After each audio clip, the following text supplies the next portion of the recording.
Music making, it is a really complex activity, but there's a bit of a confusion about where the complexity is. People think that the actual tools have to be super complex. You can make complex music with a guitar, but it's actually a pretty straightforward device. It was a three-man operation to start with, you know, the three founders, Ernst, Marcus and Pelle. Yeah, I was number 7 to join. I think I joined just after the two guys in the garage moment. We wanted to do a great music product. We loved synthesizers. It sort of was that living room feel to that office. The people were there around the clock. You'd find Marcus and Dan in the middle of the night as you went home from the studio, and you'd find some other people there in the daytime doing work. Rebirth grew out of a private project of Marcus. When you ask Marcus, he says that he started coding seriously when he was 13. Before that, he was only playing around. It was really a very, very early vision of Reason. Reason is the program we wanted to do when we did Rebirth. Because at that time, computers weren't fast enough, latency was a big problem. Marcus came one day and said, we should use cables. And Peter and I immediately said, no way, Jose, you're crazy, we can't do that. So instead of going experimental and doing something that was just half working on a complete, we decided, okay, let's cut down the feature set and do something that really works.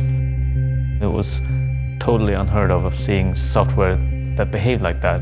And then after Rebirth was done, they went back to the prototype and did the real thing.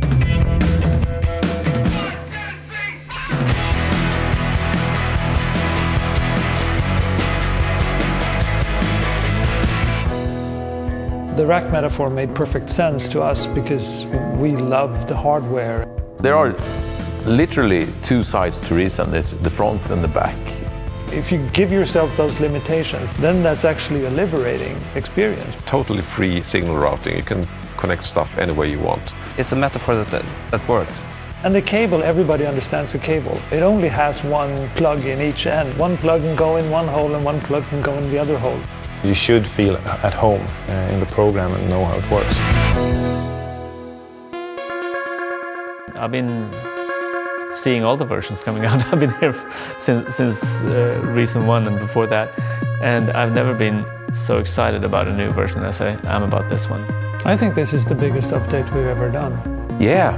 Yes. Yeah, absolutely. Yeah, this is a pretty cool update. It is.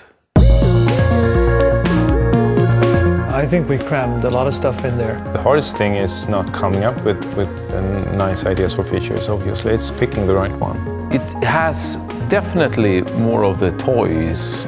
I think anybody interested in great sound, actually creating great sound, is really going to appreciate Kong. We wanted to build a machine that's like really easy to use, but then also very deep. Kong is more about rediscovering the sound-making abilities. Kong is like a toy store filled with audio toys. It does really make a difference. It is a different beast. In this version we have Kong, which is like getting the drum sounds that you want, and then we have blocks, which is like the pattern sequencer feature of the MPC. And when you use them together, the overall experience is going to be like of an MPC. That's a feature that I didn't know I wanted as badly as I want it now. It's a hard feature to describe because it doesn't take up much space and it doesn't flash or anything. It's just there.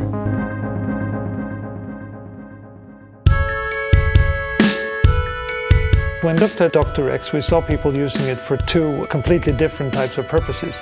One as a starting point. This is going to be my loop that I'm going to use as a foundation for my writing process. So the basic idea was to make it better when you have loops that are variations of each other.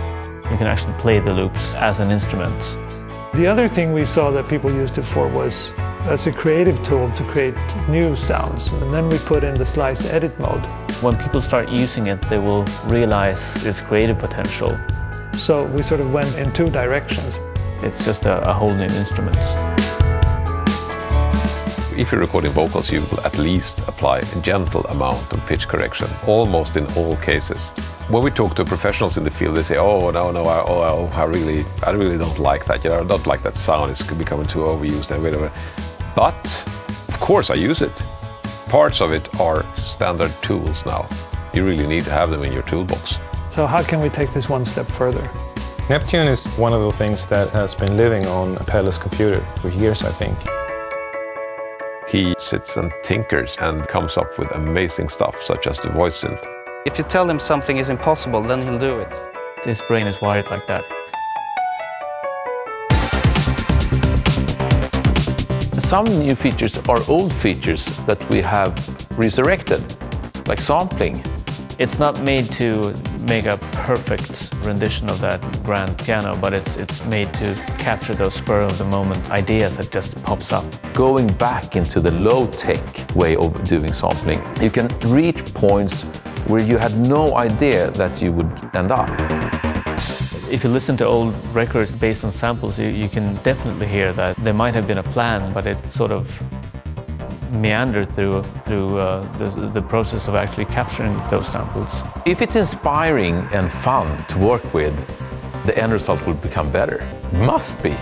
I mean, how can it not? It is fun and it is creative. A lot of the requests from users, we have listened to them. A lot of things are in this update. One of those principles that we try to follow when we make decisions, to use the machete and not the Swiss Army knife.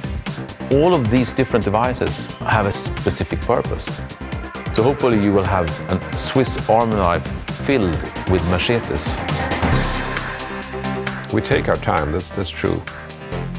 But in return, we try to think hard on what we're doing and we try to make things very stable.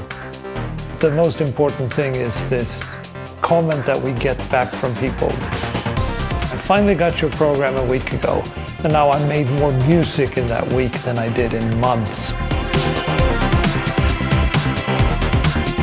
In a way, we'll just keep doing what we always have done, and that is to try to figure out where we fit in and where we can help the most. What can we do with technology? What do people actually need? How do they use their stuff? Wherever that takes us in terms of features and technology and platforms, we'll see.